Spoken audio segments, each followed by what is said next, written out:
What's up, everybody? Welcome to Bassin Southwest. Taking us a little trip today. We're gonna head up into the cold country, Willow Springs Lake.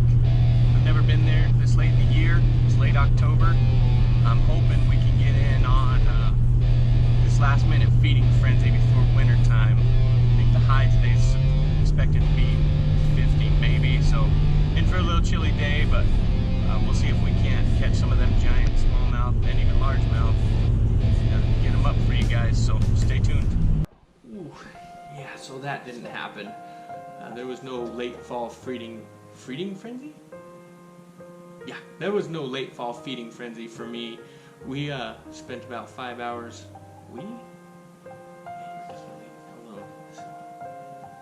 So there was no late fall feeding frenzy for me yesterday. Spent about 5 hours out on the lake without getting a bite. Decided I was gonna come home and lick my wounds and try to find something else to do. So when I got home, I had a package. And so that's what we're gonna do today. We're gonna go through this package, see what all I ordered, and introduce you guys to some new stuff. Stay tuned.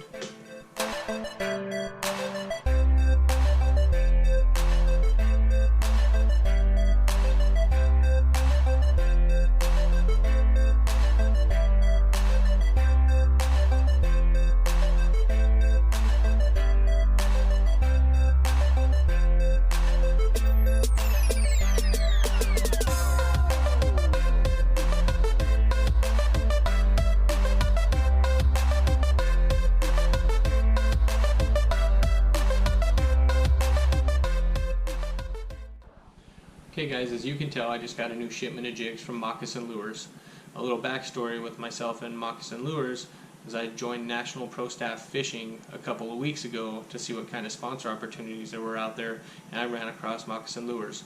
So I gave him a call, talked to Isaac about his jigs, the way he makes them, the things he does different, all that stuff, just to get to know him a little bit. And I decided I was going to order a few before we applied for the sponsorship. I'd spent in some information and all that from myself and got my order.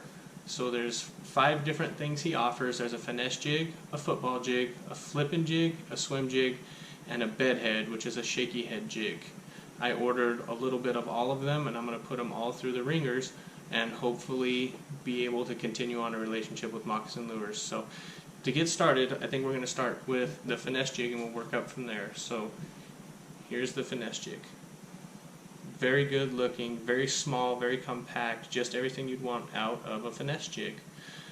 He did tell me that they spent a lot of time working weed guard angles, weights, skirt materials, skirt sizes to try to get all the fall rates and things for each one of these jigs to be just right. So with this finesse jig, you have a much thinner strand of silicone on the skirt than you do on most jigs. It's not frog hair, but it's somewhere in between.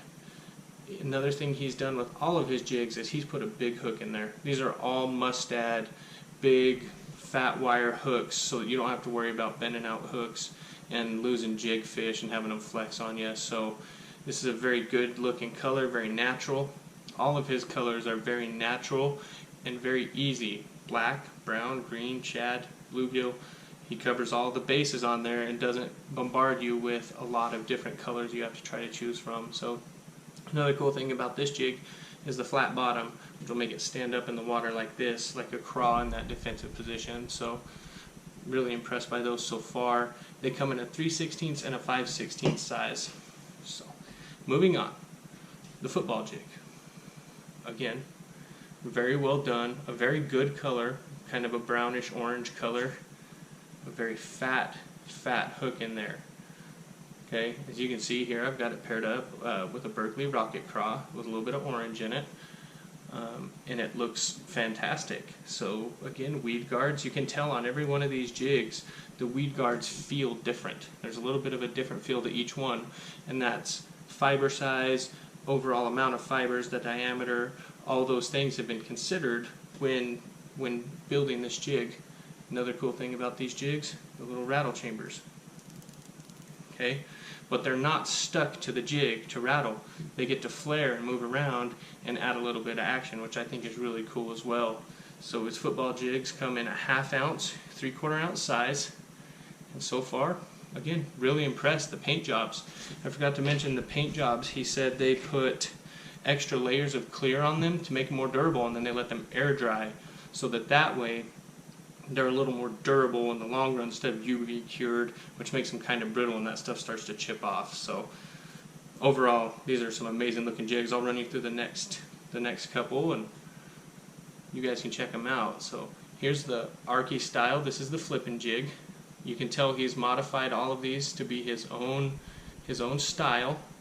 Again, a very simple green pumpkin color with a little bit of orange.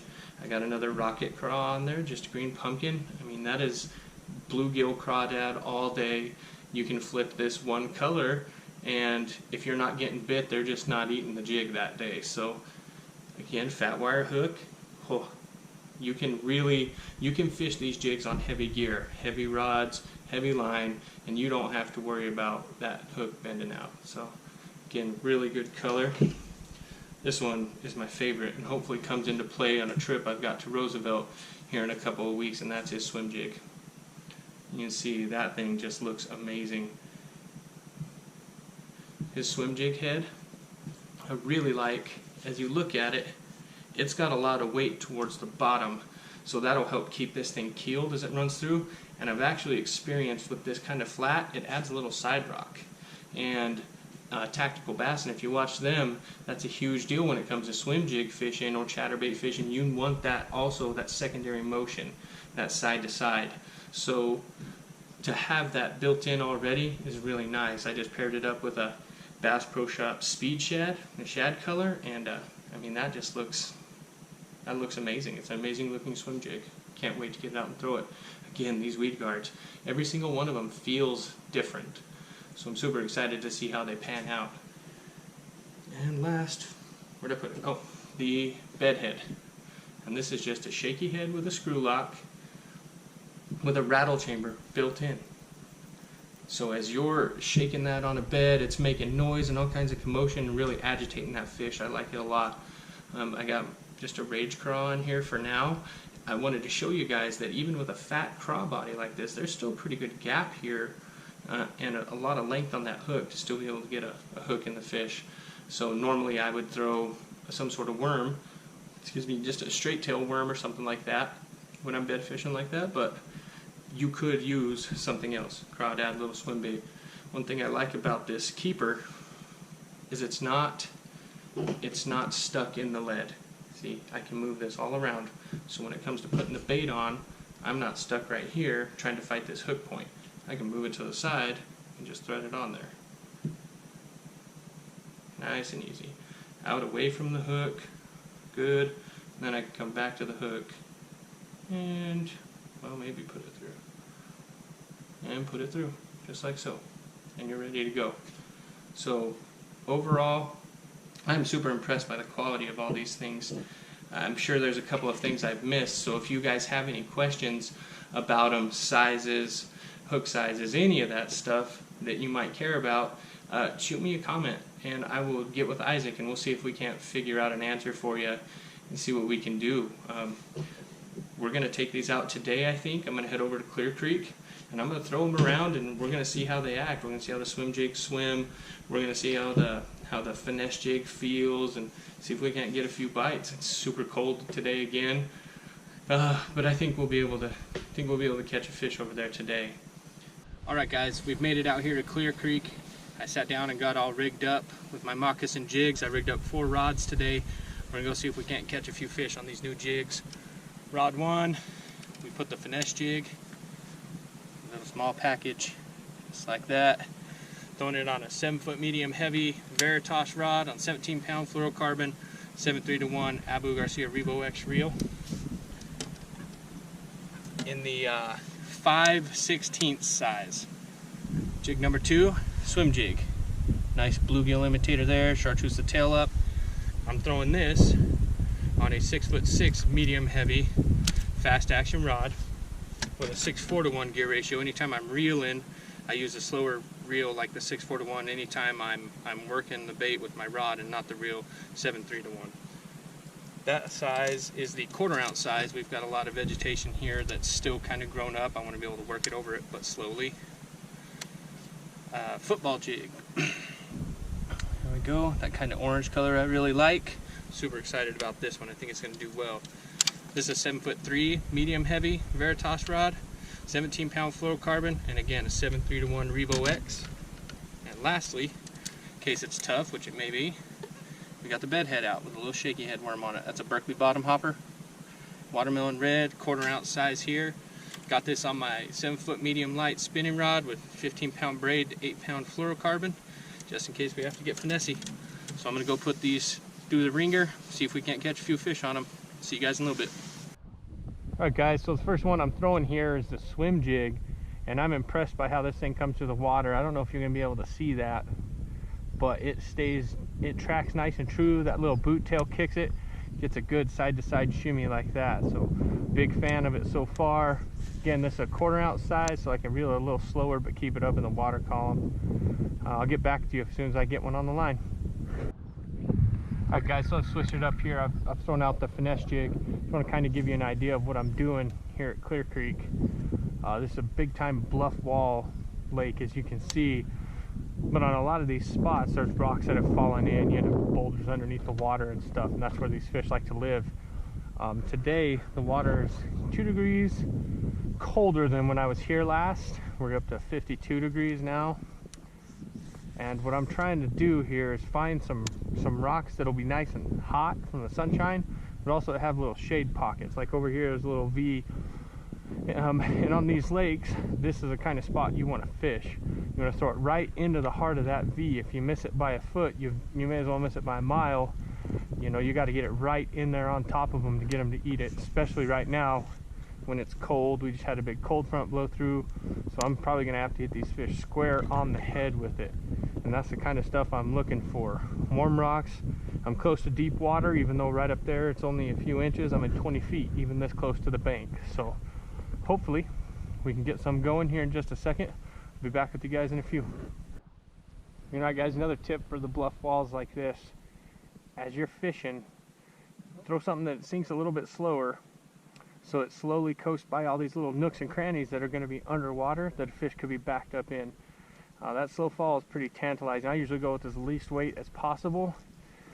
There is the other side of that coin. Sometimes if they're reacting, if you're not getting that slow bite, you know, put on a heavy jig and get them to react to it. But for the most part, I like to fish something that sinks real slow into those areas like that. And it's real important that you fish it on slack line. When you cast over there, if you've got any tension on it like so, it's coming right back to the boat and it won't sink as close to the wall it needs to. And sometimes you've got to be right up against that wall to get the bite. So still fishing, see if we can't figure something out. We'll get at you later.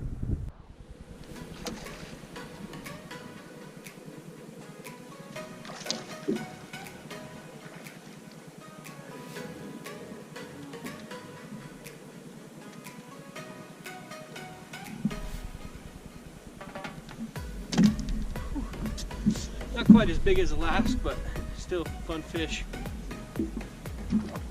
Again, just casting up into the shadows of all these rocks. Pitch, pitch, pitch, pitch, makes 100 casts, and then finally get a bite. So, working out good so far.